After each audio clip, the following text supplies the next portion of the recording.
उस लिहाज से अनुज फिर stock of the day Infy ही रहेगा। बिल्कुल, आज इन्फोसिस हमारा बिग स्टॉक है। और ये देखिए क्या हुआ, इस खबर को पहले समझिए आप, क्योंकि हेडलाइन में ना बड़ा लगता है $1.5 बिलियन। $1.5 बिलियन 15 साल के लिए, $1.5 बिलियन 1 साल का नहीं, 15 साल का $1.5 बिलियन। और ये भी एक चीज़ समझ लीजिए, ये एमओयू था, ये कॉन्ट्रैक्ट में तब वो हुआ नहीं था। एमओयू होता है, आप कोई भी डील साइन करते हैं ना, एक एमओयू साइन करते हैं। एमओयू साइन करने के बाद आप कहते हैं कि चलिए एक मेमोरेंडम ऑफ अंडरस्टैंडिंग है कि हम ये डील करने वाले हैं। उसके बाद हम ड्यू डिलिजेंस करेंगे, उसके बाद हम देखेंगे कि वो वाकई में डील हो रही है या नहीं हो रही है। एमओयू होता है, एमओयू डील में ट्रांसलेट नहीं हुआ। लेकिन इसमें एक चीज़ जोड़ लीजिए आप, 15 साल का है तो मतलब हर साल का $100 मिलियन। उसका $100 मिलियन इन्फोसिस के लिए बहुत बड़ा अमाउंट है। कोई और क्लाइंट नहीं मिलेगा, उनको मिल जाएगा, टाइम लगेगा लेकिन मिल जाएगा, थोड़े से नेगोशिएशन करने होंगे, मिल जाएगा।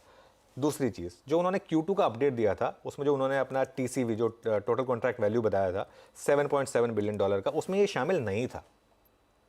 तो ऐसा कुछ नहीं है, ये अगर आ जाता तो मार्केट के लिए पॉजिटिव होता, नहीं आना कोई बहुत बड़ा नेगेटिव नहीं है मेरे ख्याल से। और आपको याद होगा पिछले हफ्ते हमने एक 2 हफ्ते पहले जब वो इन्फोसिस का CFO ने रेजिग्नेशन दिया था, तब एक चीज़ कही थी कि ज़बरदस्त अपॉर्चुनिटी मिलेगी आपको बाय करने के लिए। यहाँ पर भी मुझे लग रहा है कि आपको अपॉर्चुनिटी मिलेगी। इसमें ये हो सकता है कि क्योंकि इस बार थोड़ा सा मटेरियल नेगेटिव माना जा रहा है इसको, थोड़ा आपको स्टॉक डिप ज़्यादा दे दे। लेकिन अगर आपको डिप मिले, ध्यान रखिए इसका 20 डे मूविंग एवरेज है करीब 1500 पर। मुझे नहीं लगता 1500 के नीचे जाएगा ये। तो 1500 के आसपास कोई भी मौका मिल जाए आपको, ये आपके लिए एक शानदार अपॉर्चुनिटी होगी। ऑब्वियसली आपने फाइनेंशियल एडवाइजर जरूर पूछेंगे। दूसरा बिग स्टॉक जो मैं आज ट्रैक कर रहा हूँ हर्षदा, वो है BEL। CLSA की एक यहाँ पर बाय कॉल आई है, 207 का टारगेट दिया है इन्होंने 157 से बढ़ाकर। और BEL में ना एक मल्टी ईयर ब्रेकआउट हुआ है, और ये मुझे लग रहा है कि स्टॉक जो है, हालांकि फ्राइडे को काफ़ी चला था तो हो सकता है आज थोड़ा एक बार नीचे आए, लेकिन CLSA की क्योंकि सबसे बड़ा इंस्टीट्यूशनल ब्रोकर है, नॉर्मली उनकी कॉल जो होती है वो मार्केट काफ़ी रिस्पेक्ट करता है उसको।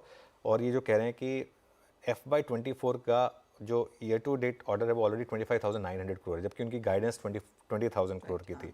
तो EPS एस्टिमेट बढ़ाए इन्होंने अपने 5 to 7%।